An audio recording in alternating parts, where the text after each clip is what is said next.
और इस बीच Akhilesh Yadav press conference कर रहे हैं, देखिए क्या कुछ कह रहे हैं।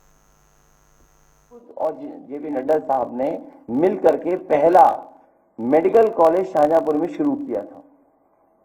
और जब मैं विधानसभा में था तो मैंने सवाल किया था कि मानक के अनुसार प्रोफेसर, असिस्टेंट प्रोफेसर और टेक्निकल स्टाफ कितना होना चाहिए। जब शाहजहांपुर जैसे मेडिकल कॉलेज में जो वित्त विभाग के मंत्री जी का क्षेत्र है वहां नहीं है, तो पूरे उत्तर प्रदेश में ये जो बने बिल्डिंगें जो बन रही हैं ये केवल ढांचा है, ये मॉडर्न खंडर हैं, इनके अंदर इलाज नहीं हो रहा है। और इलाज अगर हो रहा होता, अगर इन्होंने वाकई में इलाज का इंफ्रास्ट्रक्चर बेहतर किया होता, तो हमें जो तस्वीर देखने को मिलती हैं, मैं उन पत्रकार साथियों का भी धन्यवाद देता हूं, इतने दबाव के बाद भी वो तस्वीरें बाहर आ जाती हैं, अखबार में छप जाती हैं। इसके लिए मैं उनका बहुत बहुत धन्यवाद और बधाई भी देना चाहता हूं। तो सोचिए मेडिकल का क्या है हाल है, किसी अस्पताल में चले जाए गरीब को इलाज नहीं मिल रहा, गरीब धक्के खा रहा है। तो ये सरकार जो ट्रिलियन डॉलर की इकोनॉमी की सपने दिखा रही है, ट्रिलियन बात तो यही है कि लखनऊ वाले दिल्ली वालों को धोखा दे रहे हैं। कब कौन चला जाए, चली चलिए, वो क्या कहावत है आखिरी समय का, बस वही चल रहा है। इसलिए अंडा और डंडा याद आ रहा है हमें, अंडा जीरो वाला और डंडा जाने के अनुसार डंडा याद आ रहा है। क्या ये मुख्यमंत्री भाषा हो सकती है? और फिर अभी बाबा साहब भीमराव अम्बेडकर जी का हम लोगों ने संविधान और जयंती मनाई उनकी। सोचिए खुलेआम क्या लोग कह रहे हैं, गोली मार देंगे, जान ले लेंगे, हत्या कर देंगे। हमारे पास राणा जैसे लोग हैं जो जाकर के किसी की भी हत्या कर देंगे।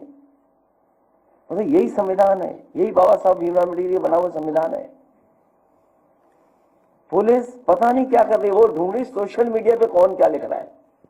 एक बहुत नासमझ कार्यकर्ता कल मुझे मिला प्रतापगढ़ का, हालांकि सोशल मीडिया पे लिखने पे बहुत सारे लोगों पर एफआईआर हुई है, बीजेपी को आजादी है। मुझे पता है कि गुड़गांव में एक है व्यक्ति और कुछ नोएडा में जो ये ऑपरेट करते थे चीजें, पैसा मिलता उनको बड़े पैमाने पर, भर भर के पैसा जा रहा है। जो गरीब थे वो जाने किस हवाई जहाज में उड़ रहे हैं, सुनने में आ रहा है।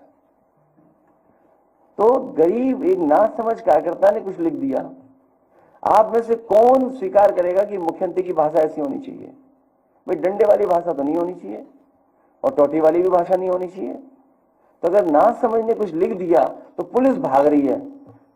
बताओ, पुलिस उनके खिलाफ नहीं भागेगी जो दिल्ली में शपथ लेकर के बैठी हुई है। एक ना समझ के पीछे पुलिस पड़ी हुई है, किसने सोशल मीडिया में क्या लिख दिया। अरे भाई जितनी उसको जानकारी उसने लिख दिया, अब आपको बुरा लग रहा है तो उसको डिलीट कर दो, मत देखो, फॉलो मत करो। किसने कहा फॉलो करना, देखना है सोशल मीडिया में समय खराब करना है अपना? राष्ट्रपिता महात्मा गांधी जी यही कह गए, बुरा मत देखो, बुरा मत सुनो, बुरा मत कहो। तो मैं अपने कार्यकर्ता से कहूंगा कि बुरा मत लिखो। तो इसलिए ये सरकार जाने वाली है, जाते समय इस तरह की भाषा इस्तेमाल कर रहे हैं। और फिर ये कोई नहीं है, ये सब बीजेपी के ट्रूपर्स हैं। जिस तरह हिटलर ने ट्रूपर्स बनाए थे, ये वही बीजेपी के लोग हैं। और जान ले लो, वो तो जान हम लोगों ने लाइव भी देखी है जाते हुए, हमने सबने देखा है लाइव।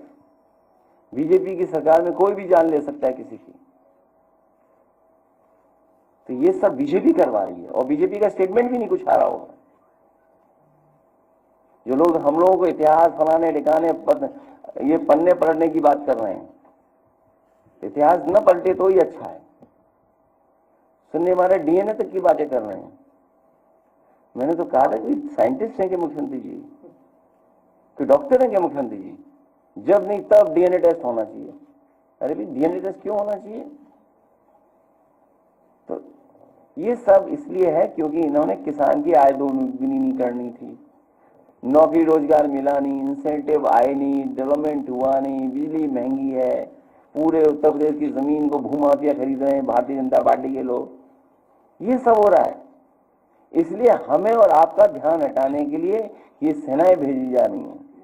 सोशल मीडिया पे मैं तमाम कर रहे हैं, मैं उन पत्रकारों को भी बधाई देना चाहता हूं।